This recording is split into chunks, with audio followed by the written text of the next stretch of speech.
నమ్మనండి. అంటే నేను చూడలేదు కదా, నేను చూడకుండా నేను నమ్మను. ఒకవేళ నా కళ్ళతో నేను చూస్తే ఏంటయ్యా అని చెప్పి నేను పోయి నేను ఇది చేయొచ్చు, కరెక్ట్ చేయొచ్చు. యాజ్ పర్ బైబుల్ మనం చూసుకుంటే ఎవరినో ఒక తప్పు చేస్తే పోయి వాళ్ళని కూర్చొని సరి చేయమంటుంది బైబిల్. వాళ్ళని 10 మందిలో తీసుకురావద్దంటుంది బైబిల్. అంటుంది if your brother and does any mistake go and correct him.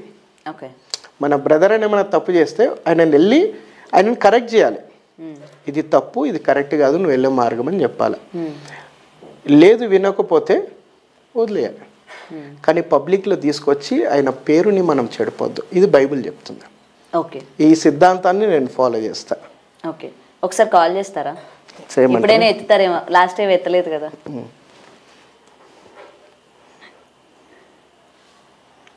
అడగండి, ఒకవేళ ఆయన కాల్ కానీ లిఫ్ట్ చేసినట్లయితే ఈ కోడ్నికో అన్నది ఏ ఉద్దేశంతో ఫోన్ చేసినాడు. చేశారా? ఫోన్ సైలెంట్ లో ఉంది. హలో అయ్యగారు, వందనాలు. నేను పాస్టర్ జూలియస్ మాట్లాడుతున్నాను. నిన్న మాట్లాడా కదా, నెహమియా గారు. ఇది నేను ఇక్కడ ఇంటర్వ్యూలో ఉన్నా. సో అదే ఒకసారి మాట్లాడమని చెప్పారు మీతో. అదే రేపు వస్తా అని చెప్పారు కదా. ఎన్ని గంటల వరకు ఉంటారు మీరు? మధ్యాహ్నం 1 గంటకి వచ్చేస్తారా మీరు ఇడికి? మన హైదరాబాద్ నెహమియా గారి దగ్గరికి. నెహమియా గారి దగ్గరికి వచ్చేది ఉదయం 9 నుంచి 12 వరకే. మళ్ళీ దాని తర్వాత అయ్యగారు ఆ తర్వాత వెళ్ళిపోతాను నేను. వెళ్ళిపోతున్నారా? 3 గంటలకు కలుద్దామన్నారు కదా, 2 గంటలకి. ఈ నెంబర్ అవుతుందండి. ఇది మన సిస్టర్, మన ఎవరైతే ఉన్నారో మీడియా బిగ్ టీవీ వాళ్ళు. అదే ఇక్కడ ఏదో చేస్తా అని చెప్పారు, ఫోన్ చేస్తే ఫోన్ ఎక్కడ వాళ్ళు. అవును, అక్కడ విజయవాడలోనా? ఓకే. అయితే ఏమన్నా అంటే నేను అన్నా, నాకు తెలుసు అంటే పరిచయం మాట్లాడుతుంటే అయ్యాది ఇంటర్వ్యూ కోసం వెయిట్ చేస్తున్నాము, ఒకసారి మాట్లాడిపోయండి అని చెప్పారు. ఇప్పుడు నేను వచ్చేది అక్కడ ఏదో ఆరాధనకి చర్చికి వస్తున్నా. అవును అవును, మళ్ళీ అన్నీ వెళ్ళిపోవాలి కదా. ఒక హాఫ్ అన్ అవర్ మాట్లాడాను. ఇబ్బందికరంగా కొంతమంది కాంట్రవర్షియల్ చేస్తున్నారు కదా, దాని విషయంలో క్లారిటీ నన్ను అడిగారు. నేనన్నా మంచోళ్ళు, ఇబ్బంది ఏం లేదు అని చెప్పా. అయితే మీరు కూడా కొంచెం క్లారిటీ ఇచ్చేస్తే మనకు మంచిగా ఉంటుంది. ఓకేనా గారు? సిస్టర్ గారికి ఇవ్వండి. చెప్పండి. అమ్మా ఏమైందమ్మా రమ్మంటే మరి మీరు ఏమైనా సామాన్ చెప్పమన్నారు? ఆ అమ్మాయి ఫోన్ ఎత్తలేదండి. ఇప్పుడు అంటే నేను అడిగాను కదా, మీ మీద నెగిటివ్ ఎలిగేషన్స్ వస్తూ ఉన్నాయి, దాని గురించి ఏం చెప్తారు? మీ వరకు ఆ వీడియో వచ్చిందా రాలేదా అని. అమ్మా నన్ను చంపిస్తారు మా ఫోన్ లేమద్దా, నా బతుగా చెప్పుకోవాలి. ఏం చేద్దాం? వాళ్ళు చంపుకొని నేను ఏం ద్రోహం చేశాను, ఏ అన్యాయం చేశాను? రానివ్వండి. ఇప్పుడు నా చిన్నతనం నుంచి ఇదే గొడవ కదా. వాళ్ళేమన్నా పాస్టర్లు, వాళ్ళే పెద్ద బిషప్లు ఉన్నాయి, నేనేమో అనుకున్నారా? ఏదో హిందువుని ప్రభుని నమ్ముకున్నాను, నా గురించి చెప్పుకుంటున్నాను. వాళ్ళు ఏది విమర్శిస్తున్నారంటే విమర్శిస్తూనే ఉంటారు, విమర్శిస్తున్నాయి. ప్రభుని చంపేసి అందుకే రషీ వాళ్ళు చంపేశారు. అది ఇప్పుడు మీ తోటి పాస్టర్స్ అంటే మీ గురించి తెలిసిన వాళ్ళు కావచ్చు, మీ గురువు గారు కావచ్చు, ప్రతి ఒక్కరు కూడా మీ గురించి పాజిటివ్గానే చెప్తున్నారు. నేను దాని గురించి అడుగుతున్నాను. ఎందుకంటే గత కొన్ని రోజులుగా, అంటే నిన్నటి నుంచి అనుకోవచ్చు, మొత్తం ఆ వీడియో అంతా కూడా వైరల్ అవుతుంది. దీని గురించి మీరు బయటికి రావాలి కదా, ఒకసారి మాట్లాడాలి కదా. ఎందుకు నన్ను ఇట్లా కామందుని అంటున్నారు, ఎక్కడ ప్రూఫ్స్ ఉన్నాయి, ఎవరి దగ్గర ప్రూఫ్స్ ఉన్నాయి, నాకు చూపించాలి కదా. మీరు చూపించుకుంటే ఈ విధంగా ఎలా మాట్లాడతారు అని చెప్పి మీరు మాట్లాడాలి కదా. ఇలాంటి ఎన్నో జరిగినాయమ్మా. ఒకప్పుడు ఎన్నో జరిగిన పాస్టర్ తెలుగు మాకు ఉండదు మాట. ఇప్పుడు రేపు వచ్చేది మా గురువు గారు. ఆయన ఏంటంటే చర్చికి వచ్చి మామూలుగా మాట్లాడమన్నాడు. ఆయన పర్మిషన్ తీసుకొని ఏదైనా చేయగలరు. నాకున్నారు దాని అది విషయం కాదు. పాస్టర్ల విషయాలు, ఆ విషయాలు ఇప్పుడు ఈ 40 సంవత్సరాల్లో నేను అనిపించింది నరకం అనిపించా. ఇప్పుడు నా భార్య పేర్లు ఏడుస్తున్నారు, నా కుటుంబం ఏడుస్తున్నారు. నాకు అది బాధగా ఉంది. నాకు ఎందుకు వెళ్తున్నావు, దేనికి వెళ్తున్నావు ఇంటర్వ్యూలు అని చెప్పి, నీ పని నువ్వు చేసుకోకుండా ఇంటర్వ్యూ ఎందుకు వెళ్తున్నావు అని చెప్పి సీలు తిడుతున్నారు నన్ను. ఈ ఇంటర్వ్యూ ఇవ్వడం కూడా ఒక తప్పు అయిపోయింది ఇప్పుడు నాకు. నాకేమో దీని గురించి తెలీదు. వాళ్ళు ఏమన్నారంటే ముందు తీసుకున్న వాళ్ళు ఏం పర్లేదండి, మిమ్మల్ని ఎవరు అడగరు, ఒక్కటండి అని వాళ్ళు తీసుకున్నారు. ఇలాగ నాకు ప్రాబ్లం అయింది. ఒకడు బాగుంటే వారు లేరు. వాళ్ళ జన్మలో ఇప్పుడు నన్ను విమర్శించే వాళ్ళు ఎన్ని జన్మలు వచ్చినా నా స్థాయికి రాగలరు. వాళ్ళ బతుకులో ఒక జన్మలు ఉంటే వాళ్ళ జన్మలో నా అంత స్థాయికి రాలేరు. రాలేగా ఆ సూత్రం అంటున్నారు.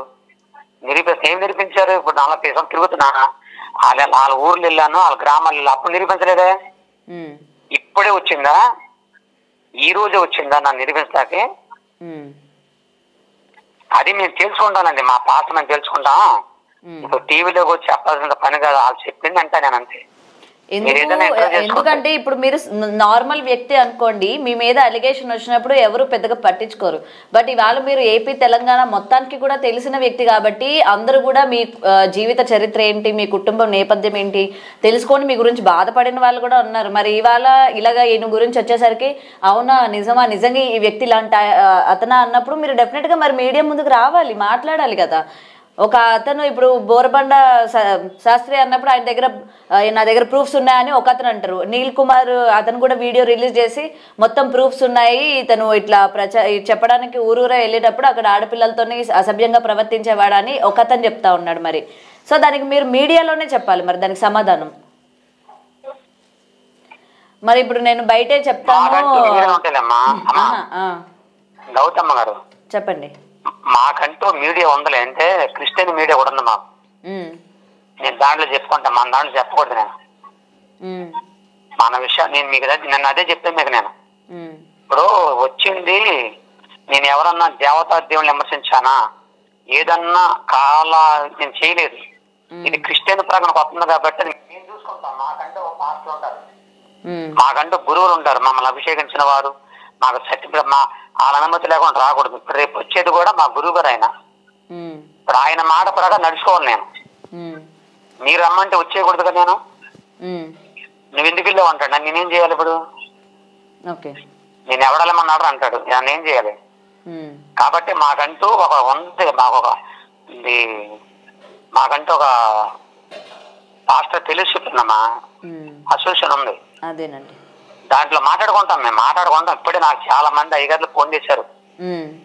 ఇప్పుడే జస్ట్ ఒక అరగంట ముందే చేశారు నాకు ఫోన్లు. నువ్వు ధైర్యంగా ఉండు, అలాంటి తెలుస్తా ఉన్నారు. కాబట్టి నేను వాళ్ళతో ఇప్పుడు నేను ఈ రూట్లోకి వెళ్ళాలి కానీ మీ రూట్ రాకూడదు. నేను మన మీడియాలోకి వచ్చేసి నేను వాగకూడదు. మీరు ఏదైనా అడిగితే నా గురించి తెలుసుకుంటే చెప్పుకొని చెప్తా. ఇది వద్దేగా దీని విషయంలో మన మీడియా కాదు, మాకంటే ఒక మీడియా కృష్ణ చాలా వాళ్ళు చెప్పుకునేవ్వండి. వాళ్ళు ఎన్నని చెప్పుకొని నేనంటూ ఈ రూట్లోకి వెళ్తే నన్ను అందరు గౌరవిస్తారు. ఖచ్చితంగా వస్తా. మీడియాకి రాకుండా నేను నాకు ఈ మధ్యనే మీలాంటి తల్లులు ఏర్పడినటువంటి నాకు చిన్న ఛానల్ ఒకటి ఉంది, అదే యూట్యూబ్ ఛానల్ ఉంది. ఇవన్నీ పెట్టుకుని నేను పెట్టుకోగలను, పెట్టుకుని ఉండను, పెడతాను. అయితే మీరేంటంటే మీరు ఆ రూట్లోకి మీరు రాకండి, ఎందుకంటే మిమ్మల్ని మళ్ళీ అపార్థం చేసుకుంటారు. నా బాధ మిమ్మల్ని ఆయన తీసుకొచ్చి ఆ పాస్ట్ని తీసుకొచ్చి ఏంటి టీవీలు అలా చేస్తున్నారని చెప్పేసి మిమ్మల్ని అపార్థం చేసుకోకూడదమ్మా. నేను ఆలోచించేది మీ క్షేమ ఆలోచన. నేను అంటారా ఆ రూట్ లో ఉన్నాను కాబట్టి సావో బతుకు నేను తెలుసుకుంటా. నేను సావో బతుకు తెలుసుకుంటా. వాళ్ళు ఎవరో నా వాళ్ళు ఏమైనా ఆదరించినారా, మాకు అన్నం పెట్టిన వాళ్ళ, కూర పెట్టిన వాళ్ళ, అదప్పుడు మా అబ్బలకు పుట్టారా, మా తాతకు పుట్టారు, వాళ్ళు ఎవరన్నా నా గురించి అలా చెప్పడానికి కారణాలు ఏంటో మేము మాట్లాడుకుంటాం. ఓకేనండి, అంతేనమ్మా నేను చెప్పి. సరే, మీరు అక్కడే ఉన్నారు కాబట్టి మీరు రేపు మధ్యాహ్నం ఉంటారా? ఉంటానండి. సరే ఉండండి, నేను వస్తానండి. సరేనండి, రైట్ సార్. లైవ్ లో మాట్లాడడం కూడా జరిగింది. ఏదైతే ప్రూఫ్స్ అవతల వీడియో రిలీజ్ చేసిన వ్యక్తి కూడా నేను ప్రూఫ్స్ తోని నేను మాట్లాడుతున్నాను, బోరబండ బెంచ్మెన్ శాస్త్రి గారు ఆయన దగ్గర ప్రూఫ్స్ ఉన్నాయి, ప్రతి ఒక్కటి ఈయన గురించి ఉన్నాయి, ఈయన ఏ మహిళతోని అసభ్యకరంగా ప్రవర్తించారు ఆ ప్రూఫ్స్ అతని దగ్గర ఉన్నాయని ఆ పర్టికులర్ అతని పేరు కూడా చెప్పడం జరిగింది. మరి వాళ్ళ పాస్టర్ గారు కూడా చెప్తూ ఉన్నారు కదా, ఆయన కూడా చెప్తూ ఉన్నారు నా దగ్గర ప్రూఫ్స్, అంటే మా పాస్టర్స్ అందరం కూడా మేము కూడా మాట్లాడతాము అని కూడా.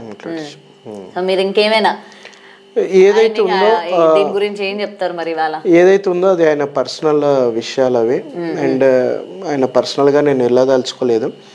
అండ్ వన్ మోర్ థింగ్, నాకున్న ఇన్ఫర్మేషన్లో మంచోడైనా అని అయితే నాకున్న ఇన్ఫర్మేషన్ ఉంది. Okay so what ever it is కూర్చొని మాట్లాడదామని చెప్పారు కదా. సో అందరు పెద్దోళ్ళందరూ కూర్చొని మాట్లాడుకొని సో విషయాలు ఎందుకు ఇట్లా ఒకళ్ళనొకళ్ళు మనం వైరల్ చేసుకుని ఒకళ్ళనొకళ్ళు ఇబ్బంది పెట్టుకోవాలనో ఇది మాట్లాడదాం త్వరలో. Yeah sir, anyway thank you so much sir. చూడాలి అసలు ఏం మరి ఇంత వ్యక్తి అంటే ఇవాళ ఫేమస్ అవుతున్నారు కాబట్టి ఓర్చుకోలేక ఇలాంటి స్ప్రెడ్ చేస్తున్నారా లేకపోతే నిజంగానేనా అనేది రేపు అది కాలం చెప్తుంది. Thank you.